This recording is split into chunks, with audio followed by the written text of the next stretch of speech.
Good afternoon. My name is Brett Lashley. I work in the Development and Planning Unit in the Office of the Prime Minister. I will try to get through these as quickly as I can. So what is the National Development Plan? What are we working on? Essentially, we're drafting a roadmap for the future of the country, setting out short, medium, and long-term goals, identifying a vision for where we want to go, and who do we see ourselves as a people and as a society. This is a nonpartisan initiative. All stakeholders must be engaged. So we're reaching out to Bahamians and residents through whatever means we can, school visits, family island visits, town hall meetings, presentations like this. And it's something that has to be institutionalized in law and monitored. So there will be a national development planning bill that will be introduced, and the College of the Bahamas has agreed to take on the monitoring role of this. Really, why do we need a national development plan? There are a lot of reasons, but one of the things we like to show is that the Bahamas has enjoyed, this is the Bahamas, the dark blue line here, pretty sustained but moderate economic growth. And other countries that we often compare ourselves to, that we once outperformed, have caught us up, and in some cases have gone on these pretty significant growth trajectories. And we haven't matched that for whatever reason. Obviously, there are a lot of variables and factors that can explain this, but one of the things we found in a lot of these countries is that they engage in long-term development planning processes. In the case of, I believe it's Singapore down at the bottom here, they actually go through this about every 5 years, and they're on their 12th cycle of this process. So what we're looking at is a new approach to development planning in the Bahamas. We have 3 key projects that we implement in the national or the Development Planning Unit in the Office of the Prime Minister. The first being the National Development Plan. That really is the macro level look at where we want to go as a country. Right now, we're concluding work on the State of the Nation report. I'll get to the phases in the next slide. As I mentioned, doing nationwide consultation and drafting a vision for the year 2040.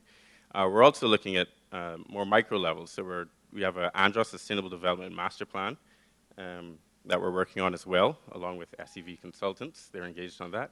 The College of the Bahamas, the Natural Capital Project at Stanford University is providing the technical expertise on this. And really what we're looking at is ecosystem valuation. So how do we properly value the services that our ecosystem provides, particularly on the island of Andros? Again, broad and widespread consultation, education, and that will result in a action plan for that particular island, and we hope this approach will serve as a template for other family islands. And then we're also looking at planning for our cities, our urban space here in New Providence. That will also result in an action plan.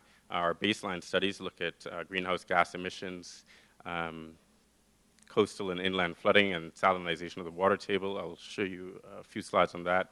And then urban growth and sprawl. So really with a limited land mass, how do we make the best use of the land we have here on the island? All right, so the steps of the NDP process, as I mentioned, the State of the Nation report is really a diagnosis of where we are as a country, looking at 4 key pillars: our economy, governance, social policy, and our built-in natural environment. The second phase that we're currently engaged in as well is consultation. We started out going to the family islands. We're doing a lot on New Providence. We've just started our round of consultation in the schools. So this week, we've visited Sandilands Primary, Yellow Elder Primary, I believe AF Adderley. So it's really important to us to get to our younger population as well, because in 25 years, looking towards the year 2040, this is going to impact them the most. And then from there, we actually draft the plan. So looking, it's important to say there is no plan at the moment. The plan will be crafted or drafted based on the input that we get, what's important to people. Looking at 25 years, as I mentioned, short, medium, and long-term goals, broad visions and goals, but those are backed up by specific strategies and action steps, and the College of the Bahamas will play a key role in monitoring and evaluation. This project is really owned by Bahamian society. The input we get is what's going to draft the plan. We in the Development Planning Unit report to Cabinet. They mobilize the resources we need to get this work done. But we're governed by a steering committee. The steering committee is led by Mr. Felix Stubbs, co-chaired by President Smith at the College of the Bahamas. We have representation from all of the major political parties on our steering committee. The College of the Bahamas has been a key help in getting this work done. a key partner in getting this work done. And then we also have technical committees that can provide some expertise, and we work with a Canadian nonprofit, the Institute on Governance, to help us with this work as well. So just to give you a quick overview of the situational analysis, we're targeting March 29th to release this to the public in full. It's about 400 pages right now, so have fun reading it. But some of the key things, I think we all know this, social progress slowdown facing the country. We have a highly vulnerable natural and built environment, highly vulnerable, undiversified, and weak economy, and governance arrangements that do not support a modern Bahamas.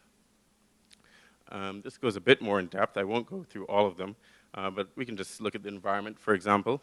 As I said, a highly vulnerable natural and built environment. Our archipelagic makeup really increases the development challenge. Government has to devote a lot of resources to replicating infrastructure on all of these islands. We have communities with inadequate housing, sanitation, and community infrastructure. Really, as a people, it seems we really have a lack of value placed on the natural environment. Combine that with poor and solid waste management, and it really contradicts what we sell as a country. We sell a pristine environment, and I have some slides later on that will show kind of the opposite of that.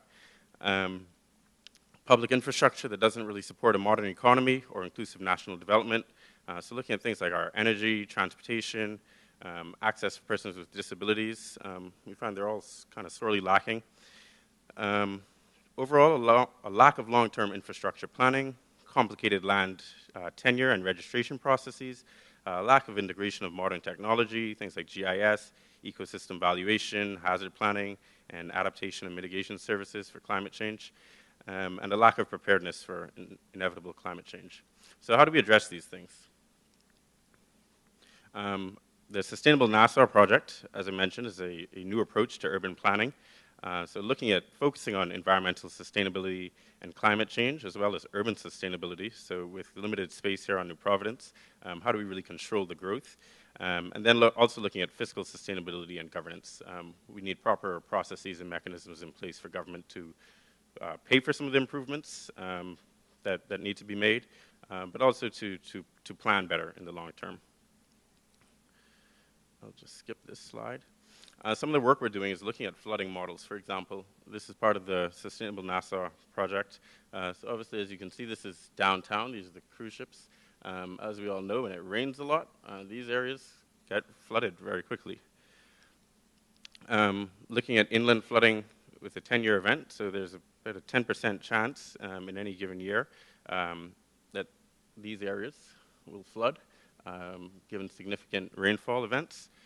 A little more frightening is, let's look at there's a less chance, there's only a 1% chance of this happening.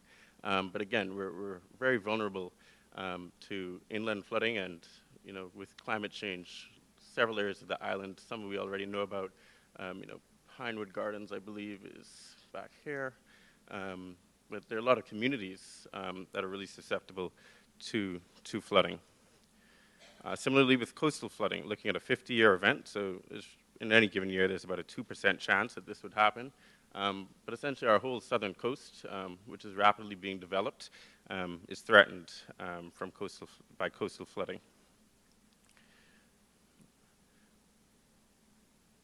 And that's with the predictions of sea level rise in the year 2050.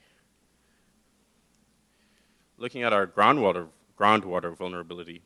So this is the risk of salinization of the water table, essentially the entire island, without proper planning on how do we manage our groundwater. We're facing increasing salinization, and in speaking with the water and sewage company, right now they use a mix of RO and well fields to supply water on the island, and they've said there are days when they have to shut off certain wells because the salt content is too high. Why does this matter? We have a lot of folks who their primary water source is just a private wells. The water and sewage company doesn't regulate those, they don't test them. It's up to the individual to get that testing done. So you have the potential of using water that essentially we shouldn't be using. It's not the best water. I'll just skip this slide in the interest of time, but you'll be able to read all of this when we release the full State of the Nation report. But basically just giving you an idea of some of the challenges we faced with solid waste management. Limited recycling. We burn a lot at our dumps and landfills. Things like oil and solid waste aren't disposed properly. That has impacts on both the soil and the water. And we all know about our burning dump. That's here on New Providence. We had another fire recently, so we're challenged with things like that. But it's not just New Providence. This is our landfill on South Andros. And the site is similar in most family islands. We don't have proper landfills. We just have dump sites. That has negative impacts. As one of the earlier speakers mentioned, it can be a breeding ground for mosquitoes and other vectors. With significant storm events, you have a lot of that trash has the potential to move out of that site and into the community. So I'll just segue into our Andros Sustainable Development Master Plan and tell you a bit about that. What we really want to do is understand the current economic valuation of Andros's natural resources and compare trade-offs under different development scenarios. So a lot of folks have different ideas on how that island should be developed. So we're consulting Androsians and other stakeholders to identify a realistic development scenario that optimizes the economic value of the island's ecosystem services through sustainable use. We'll develop a master plan that outlines key investments, policy recommendations, and action items for public and private sector actors. And we hope this will provide a template for master planning on other islands. So just to give you an idea of the scenarios we've developed, there are some folks who believe Andros is great just the way it is, and they'd like it to stay the way it is. So that's kind of the current footprint of Andros, the development footprint over here. There's some folks who would like to see very intensive development. They want mega resorts and marinas and cruise ships, golf courses, all those fancy things. So if we put, through our consultation, we took every idea everyone gave us, whether they were residents on the island, or they were proposals that have come into the central government for major tourism projects on the island, and we mapped them all out, and that's essentially what you get if we said we would green light everything.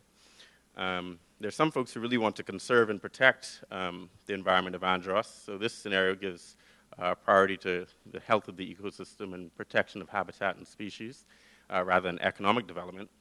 And so what we're trying to do is create this middle ground, what we call sustainable prosperity. So investing in critical infrastructure, education, and really a nature-based economy that can be sustained over time. And from what we've seen kind of preliminarily, that is the scenario that people kind of gravitate towards. So why are we doing all of this? Because the development of the island has impacts on a lot of different things. So look at lobster harvest, for example. About 37% of all of the seagrass and mangrove nursery habitat for the entire Bahamas occurs on Andros. And obviously, risks to that nursery habitat would have an impact on our fisheries. And in this case, we looked at the impact on the spiny lobster. So obviously, under an intensive development scenario, national export values would decline dramatically. Okay. But then we look at things like tourism, visitation, and expenditure.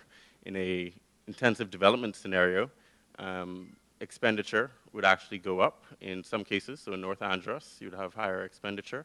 But down in Central Andros, for example, that would have a negative impact, and we'd have a reduced expenditure. And then again in South Andros, it could have a positive impact. Now we'll just wrap up a bit. I'll skip this slide, but this is just showing that development also affects our vulnerability to storms and sea level rise. So removing some of those natural barriers or natural buffers like mangroves, reefs that provide a defense against storms would have a negative impact. I will skip through this. Just again emphasizing that this is something we have bipartisan support for. So as I mentioned, all of the political parties are on our steering committee. What we're going to get to is, as I mentioned, we'll have broad visions and goals, but those will be backed up by specific strategies, actions, indicators of success, timelines, and responsible agencies will be identified. I'll skip this. When we release the State of the Nation, hopefully on the 29th, you'll have your chance to, we'll have a series of events following that, to come and give us your feedback on are we on the right track or not. So it's broad national goals. I've skipped through them, but you can just get an idea just from reading these. They're fairly broad, and then we back those up with more specific actions. So with that, I will wrap up. Thank you very much.